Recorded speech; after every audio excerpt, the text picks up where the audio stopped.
from the Patrick Medford Library, and today I'm going to be reading one of my favorite folk tales. I love folk tales, and this is one of my favorites, and I hope that you will enjoy it too. This version is retold by Heather Forrest. Heather Forrest is a Long Island folk singer and storyteller. If you ever have a chance to see her, I'm sure you would enjoy one of her performances. Stone Soup has been told in many countries, and there are many different versions. This contemporary version of Stone Soup takes place in a village that's located where people learn about the pleasures of sharing. And here's the lovely village. It's once a comfortable little village nestled in the mountains. The people who lived there had more than enough to keep themselves very comfortable and content. One day, two travelers came along. Their coats were tattered and torn, and their dusty shoes had holes in the soles. Oh, they were hungry and tired, and the one said to the other, "Surely someone here can spare a bit of food?"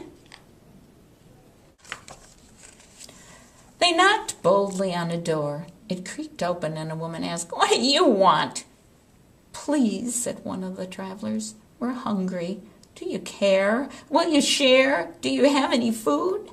The woman squinted her eyes and tartly replied, "No," and she quickly slammed the door shut. The travelers walked a little further down the road and knocked on another door. A young boy answered. His chocolate brown eyes were sweet. "Good day," he said shyly. "What do you want?"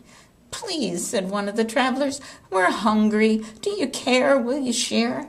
Do you have any food?" The boy replied, "There is no food here," and he closed the door.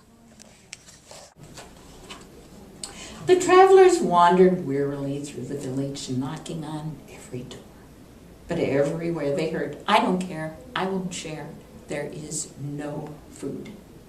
They sat to rest beside the well, and the one traveler sighed and clutched his empty belly.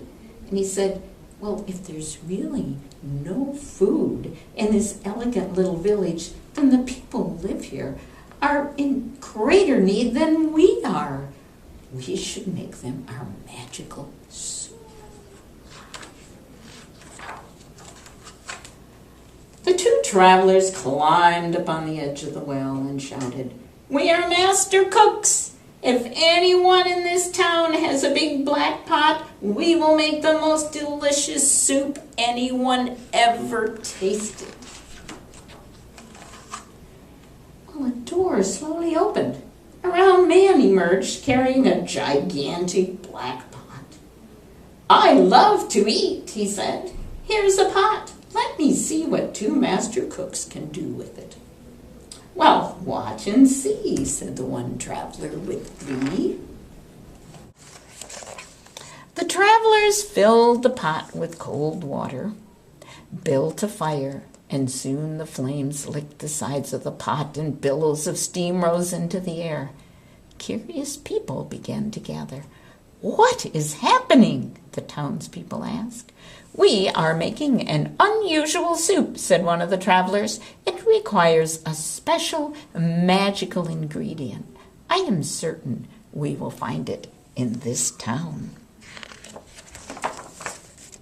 All of the eyes in the crowd watched as one of the travelers reached down and picked up an ordinary stone. He tossed it in the soup pot with a splash. "We're making stone soup," he said. "It will be nutritious, delicious, incredible, and edible. But it would taste better," he paused and sighed, "if only we had a carrot." "Where could we find a carrot in this town?" the other traveler asked. "We knocked on every door, and all we heard was, 'I don't care, I won't share, there is no food.'" "Well, then perhaps we can make this delicious. Maybe we can't make this delicious soup after all." And they both announced with a sad shrug of their shoulders and began to turn away. A child timidly raised her hand and she said, "Wait, wait, I have a small carrot."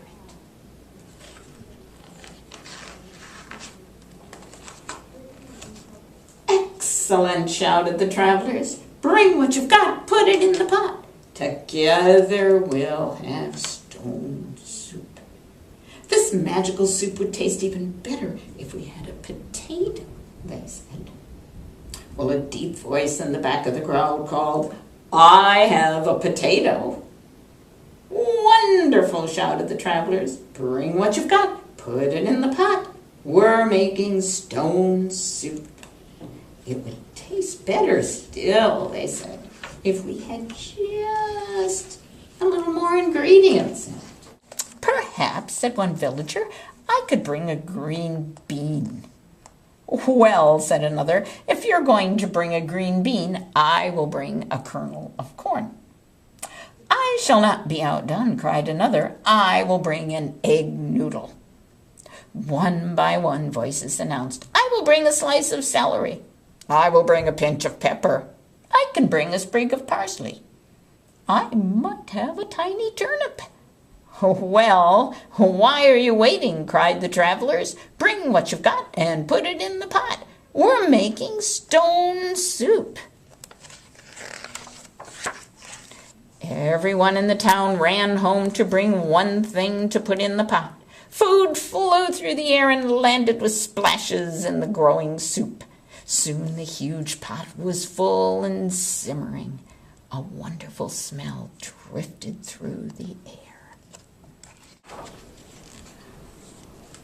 The smell was so tempting that people brought out bowls and spoons and chairs and tablecloths and bread and chunks of cheese and bowls of fruit to put on these tablecloths. Everyone came to taste the soup and marveled at its flavor. "It is amazing," said one woman. "These two travelers made a delicious soup out of a stone." "Out of a stone," said the travelers with a grin. "And a magical ingredient, sharing." So there you have it, the townsfolk sharing. As the travelers left the town, they said, "If anyone ever wants to make this soup again, just remember the recipe. Bring what you've got and put it in the pot. Every bit counts, from the largest to the least. Together we can celebrate a stone soup feast, especially if you have that magic ingredient, sharing